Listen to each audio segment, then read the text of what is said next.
Hello, everyone. Uh, Today, we continue on our program on the negative effect of UN agency in Africa. It is a part of the Tuesday Panorama. My name is Sheyi Fabi. Tuesday refers to Center for Human Settlement and Sustainable Development, a national NGO based in Nigeria that is based in research to policy, uh, policy advice, research in geoinformation technology, and also in climate change. Today, we want to continue on some of the negative effects of UN agencies in Africa. The last time we looked at about four negative effects.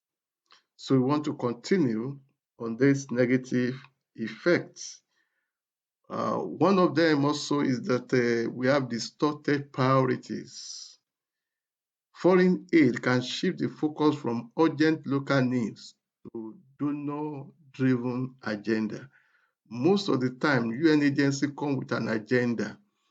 There was a time they said housing for all by the year 2000, health for all by the year 2000. They have an agenda that is driven. Later, by the year 2000, we now have Millennium Development Goals. Later in 2015, we also have Sustainable Development Goal. This agenda are the global agenda, which is good in itself, but most of the time, some of those UN agencies have the specific themes of the global goals which they are pursuing. And most of the time, when they come into a particular country, there's no proper research into the main challenge of the problem bedeviling the nation that they are intervening in. There is a belief that the economic survival of each nation depends on a particular fulcrum, on a particular pivot, which if you can tinker with that particular key or the pivot, it will spiral economic development. But they come with the agenda and they try to ram it down the throat of the country which they are working on. They come with a super idea. They come with the notion of having technical expertise to solving the problem of that nation.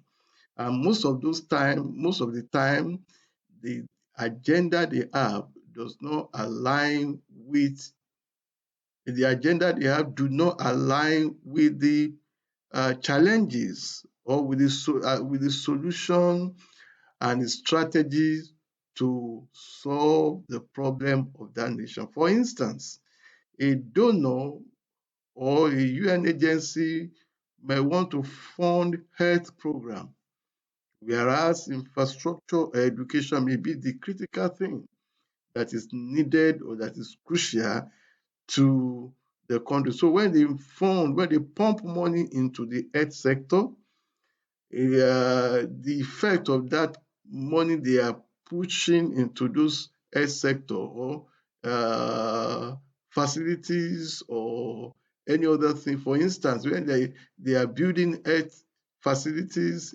in rural areas without proper infrastructure, road infrastructure to lead people, to get people into those health facilities. Then we discover that they will claim they have pumped so many millions of dollars or so many millions of euro into that sector, yet there's nothing on ground to the fact that their health has been improved. Or the education, maybe the main problem they may have may be on education, to know how to seek health assistance, health services for their patients, for their family members. So instead of the education, if you build facilities for them, they may not use it. And If they don't have, if there's no road to get to the health facility, it will be useless. And also we have conflict and instability. Competition over air resources can fuel conflict, especially in regions where ethnic or political divisions already exist.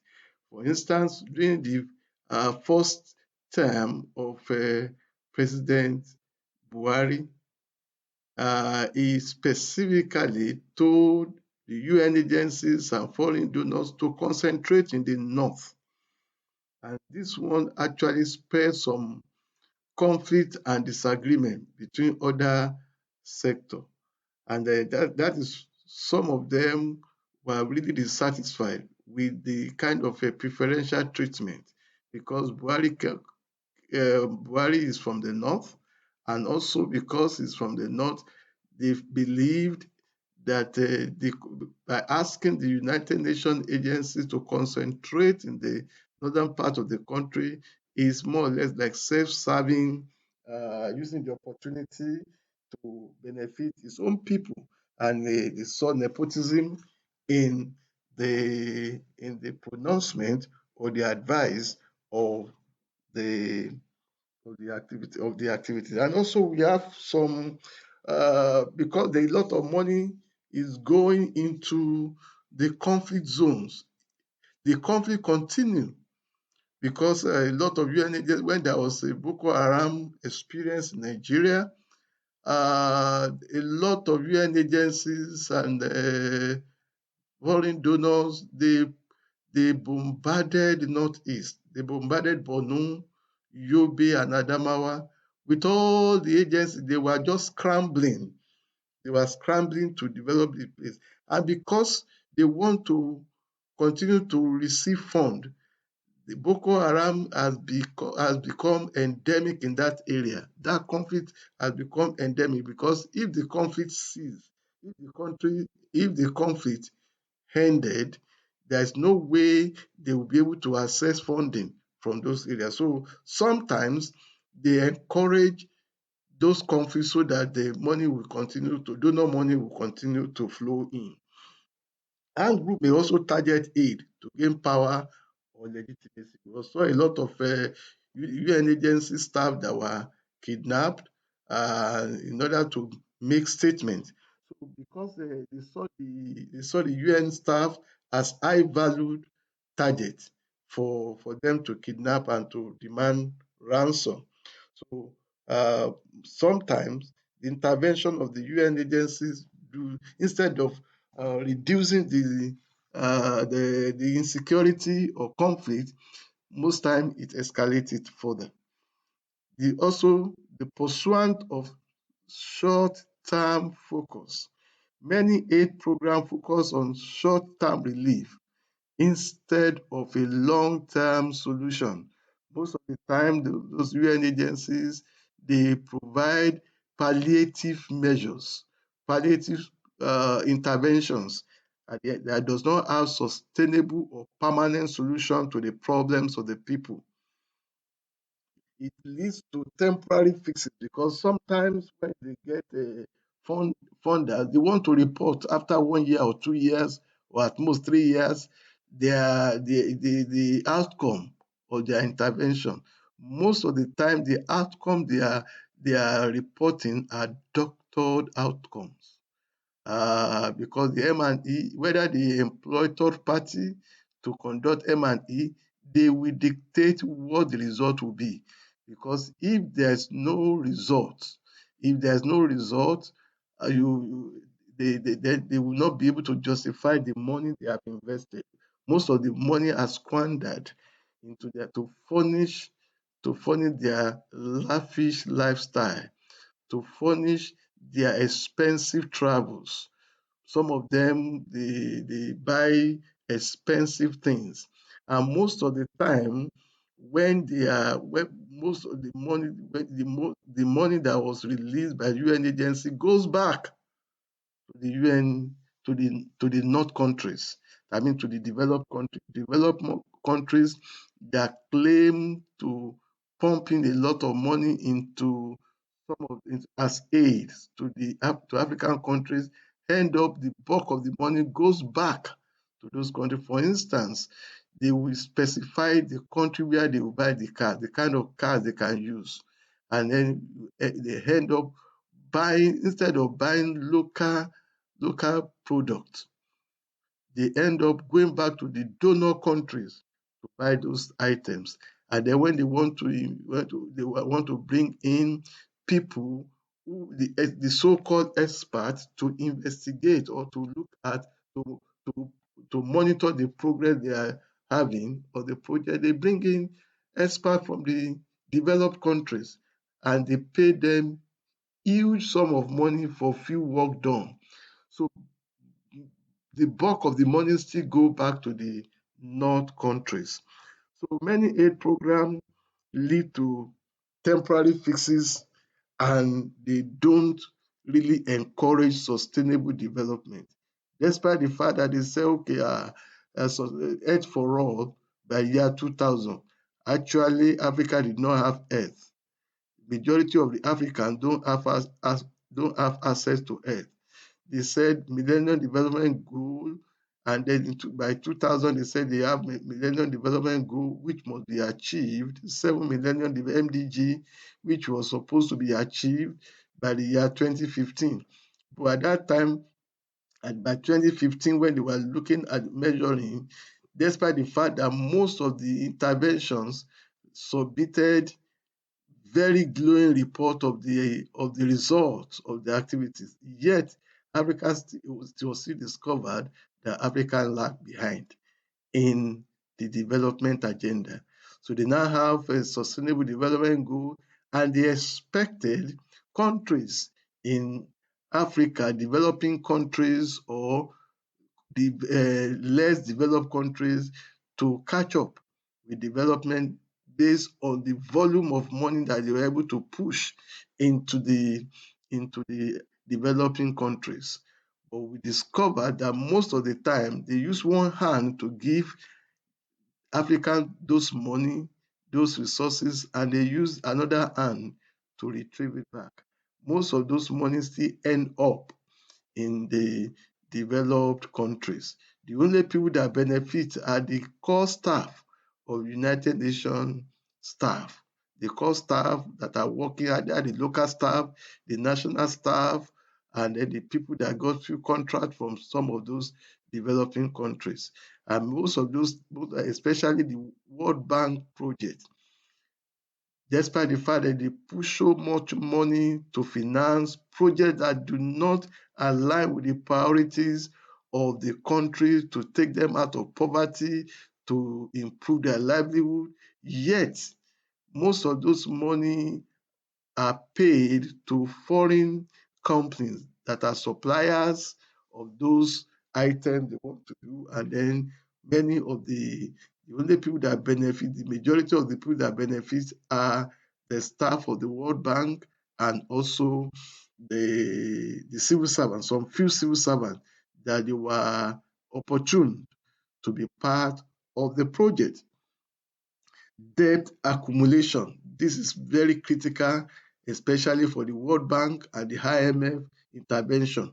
Every time that the World Bank push money down the throat of African countries, it brings them further into extreme poverty because the government was supposed to pay back the loan though they claim that the interest is very low, but most of those money are implemented. They give the loan to the country and they still specify how they spend that money. Most of the time, when they are specifying the way they spend the money, it is to be wasteful. Most of the time, it is to be wasteful. For instance, I want to start an example when in a flood management project that I was part of in southwestern part of the country of Nigeria. I was doing the project and they were putting a lot of roadblocks to the extent that the work was delayed and they were made, despite the fact that it was loan, people were made to pay so much compensation to the people. And to the extent that the money that was used for the social safeguard to compensate people that will be affected, to compensate some staff workers that work on the project, or even more than the money that was used for the actual project. The project was supposed to control flooding, and then they used about more than half of the money was used to do frivolities. The remaining half was used to pay consultants, which are foreign consultants, that have link with the head office in New York. So some aid come in form of loan that burden the country with debt, especially when misused. Actually, 80 to 90% of the time, the funds are misused because they are used to buy cars, to buy equipment. Some of those equipment are abandoned at the end of the day. They were made to engage in procurement that are very expensive outside the procurement law of the country. And because it's a loan, it is only World Bank that will give a loan, and I will still monitor the way you spend the loan, despite the fact that you are still going to pay back. Most of those loans are misused. Most of those loans are invested in non-productive sector. When they say, okay, they want to make sure that the people that are affected are duly compensated. By the end of the day, the money will not be enough to even do the project. Any government project must affect people in one way or the other. And every country has its own way of compensating people that are affected by project. But the World Bank has their own standard of compensating people that are affected. For instance, you have a business, you have a small shop in front of your house. You are not the owner of the shop, you rented the shop, but because there's a road construction that disrupts your activity for some months, then the World Bank will ask you to calculate what you are losing per day and per month, per weeks, and then you'll be paid from the loan. They will pay you a lot of money for a loan, what you will lose for that period. That is not part of the project. That was not the priority of the government because that person is not the owner of the house. It was just he or she was just a tenant in that place, and he can actually move his product from that shop to another place. But they have to pay. The World Bank will insist that they must pay adequate compensation to the woman that will be affected by the project, maybe for 3 months or 4 months that the road be constructed in front of his house. That is the way in which they misuse the money. So if the project is about $40 million, you may discover the reality is that $20 million of that money will be used for frivolities, will be used to enable the people that are working on the project for their lifestyle, to funding their lifestyle. And then under the guise of coming for inspection and monitoring, the World Bank staff will plan several trips to the project area just to claim DSAs. And at the end of the day, you may discover that the money for managing the project far outweigh is more than the required 10% or 15%. And then unfortunately, this loan must be paid by the country. So you discover that most of the time, if you do a proper assessment, the UN agency, World Bank intervention is more of a cause than a blessing. That's the emphasis, the import of uh, this of this broadcast. Thank you. You can send your comment if you have your experience, if you have other further experience about this intervention of the United Nations agencies in African countries. You can share your experience, and then I will respond to your comment. Thank you, and meet you in our next broadcast. You can try to subscribe to this. If you like this message that we are putting across, you can send in you can subscribe, or you can give us a like so that YouTube can give us a thumb up. Thank you and see you next time.